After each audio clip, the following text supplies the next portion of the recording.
So yesterday I did something slightly different. Normally my activism, I bear witness to the animals as they enter the slaughterhouse, and we stand outside and we take video footage and photos and try and show a little bit of compassion to the animals by touch and speaking to them before they enter the slaughterhouse and die. But yesterday it was a different experience. It wasn't bearing witness outside the slaughterhouse. It was actually following their journey from the barn to the slaughterhouse. I actually came across a chicken farm in a little village in Norfolk. It was down a very tiny winding track that led nowhere. There was no sign up outside saying what organisation was down there. There was no sign up to say that it was even a poultry farm or who owned it, and no telephone number. When I walked past it, I could see that there were about 4 massive broiler sheds that were open. They were being cleaned out and being prepared for the next lot of chickens that would be arriving. Because they were open, you could see the massive size of these sheds and how far back they go. And you can just imagine how many chickens that are put in there to live their few weeks before they're sent to their death. But they don't stay there very long. They're usually about 6 weeks old when they're slaughtered, so they're just babies. So looking at these massive buildings, I noticed that there was no natural light, there was no windows, there was no natural ventilation. It was all artificial, very dark, dingy, depressing buildings with feeders coming down from the ceiling, and that was it. That was going to be the home for the next lot of chickens that would enter these barns.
As I was walking past, I was trying to discreetly take a few photos.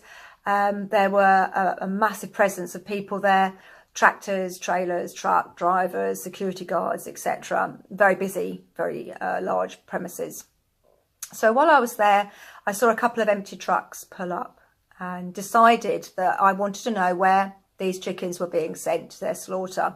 I had a thought that where they might be going. Bearing in mind the nearest one would be Thetford. I kind of anticipated that would be where we'd be going. I always imagined that they would go to the nearest one. Obviously, welfare of the animals, that you wouldn't want to transport them for any longer than necessary. However, I was very wrong on that. And I also wanted to experience as near as possible to what the chickens would be going through from when they were taken from what would be their home for the next few weeks to the slaughterhouse where they would be killed.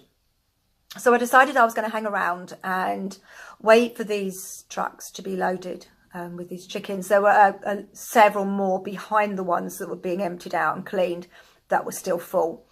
And these trucks I saw go to the very end of the farmland, obviously to fill up the crates. So I waited at the end of the road and saw, as I said, trucks enter empty and this one leave full. And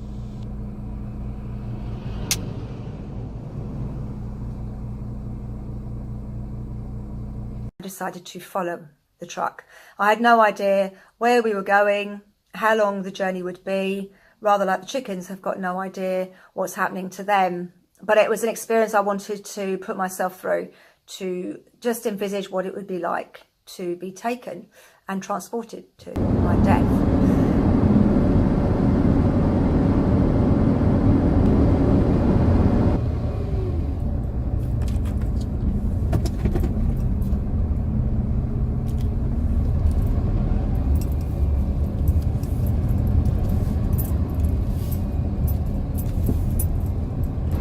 So there's 3 chicken trucks. I've been following one for miles, the one in front of me, and there is a green one in front of that, and then a red one in front of that one, and it looks like we're all going to Poultry, which is a halal slaughterhouse. So the truck in front I've been following from Diglington. We've been driving for quite some time now, 60 miles an hour. The feathers, you can see, have been coming out from the truck. You can see them falling to the ground. I don't know whether you can pick it up on the video, but these chickens I followed from a factory barn where they've been stored to their death now, because that's where they're being driven to.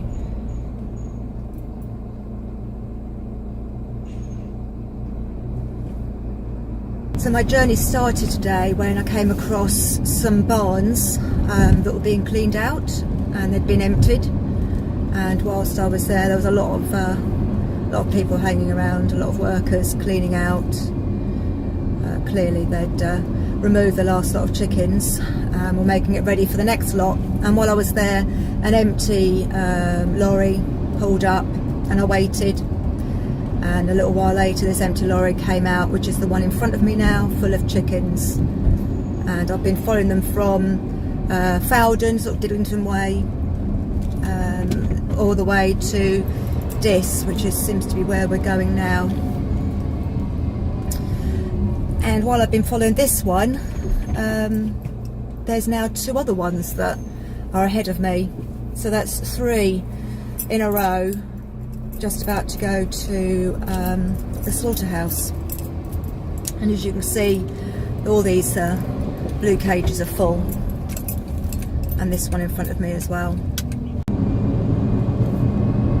I decided to follow the truck for 2 reasons. I wanted to see where they would be going, what the nearest slaughterhouse would be to where they were being bred, and secondly I wanted to share their journey with them, at the roundabout, their last the first exit. Journey, to bear witness to the fact that they're on their way to their death. So I followed the truck for a long time before the truck driver pulled over at a parking space and went over to a burger bar and bought himself a burger bun. And then he proceeded to eat that whilst the chickens were still stuck on the slaughter truck, waiting. One thing that really stood out for me following the truck was the amount of feathers that were coming off the chickens as we were driving along the road. The truck driver was probably doing about 60 miles an hour for the majority of the journey, and the feathers were just flying off from the truck, falling to the ground in front of me, even blowing over to my car. And that was a really weird thing to see all these feathers coming off these live animals as they were being transported. And also strange that nobody else seemed to notice that these feathers were coming off these animals. So anyway, we as he had pulled up to have his burger, I decided I wanted to go in front of his vehicle rather than behind, just so that I could try and get some footage as he went past me to re-enter the main road, which I did.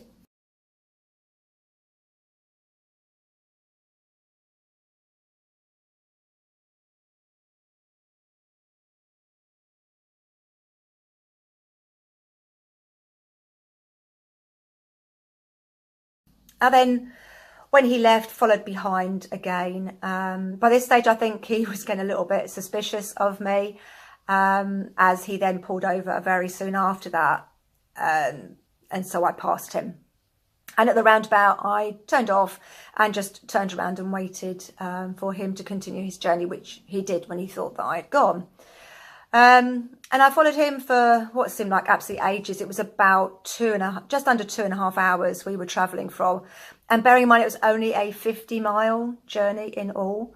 Those chickens were travelling a long time. And then I followed him to Two Sisters poultry farm factory in Flixton.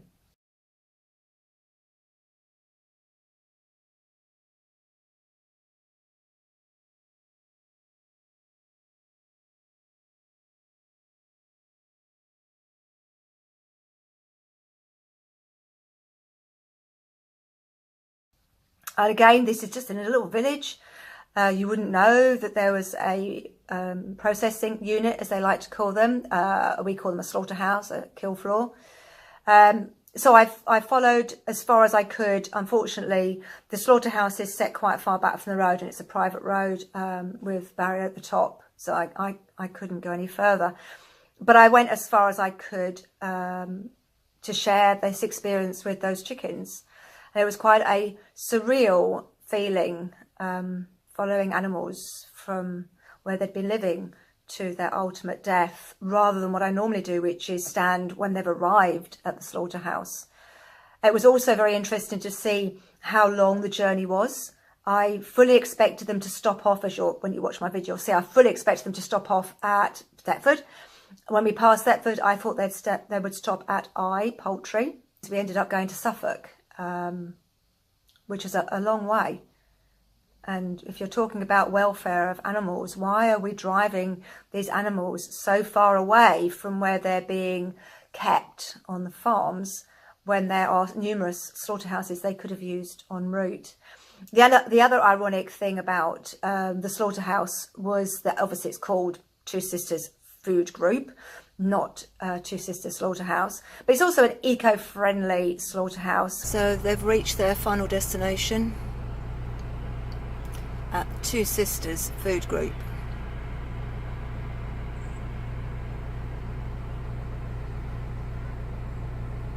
Where they'll now be slaughtered. But it's alright because it's an eco-friendly factory.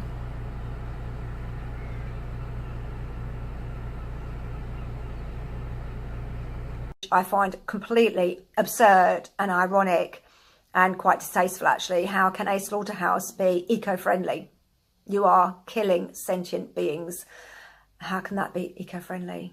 Of all the smell and the decay and the rotting flesh that's left lying around, well, there you go. It's an eco-friendly place, so that makes it okay.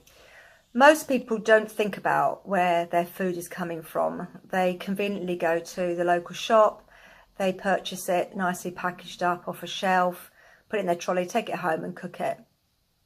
By doing these videos, I'm hoping that even if just one person watches it and thinks a little bit more deeply about what process is involved in order for that meal to be provided for them, what that animal and bird have gone through in order to provide somebody with a meal.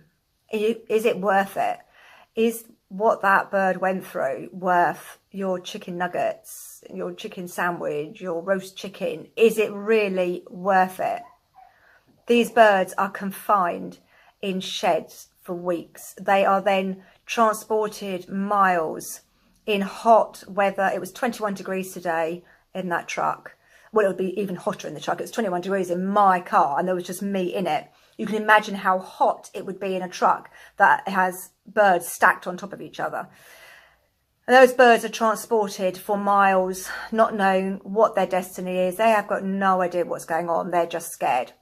And then they arrive at a slaughterhouse where they are pulled out of those small crates that they have been crushed in earlier, strung up by their feet onto machinery, taken around an industrial unit and slaughtered in the most inhumane way, chopped up into little pieces, heads and feet removed, all for a meal. I cannot understand why people are still consuming meat.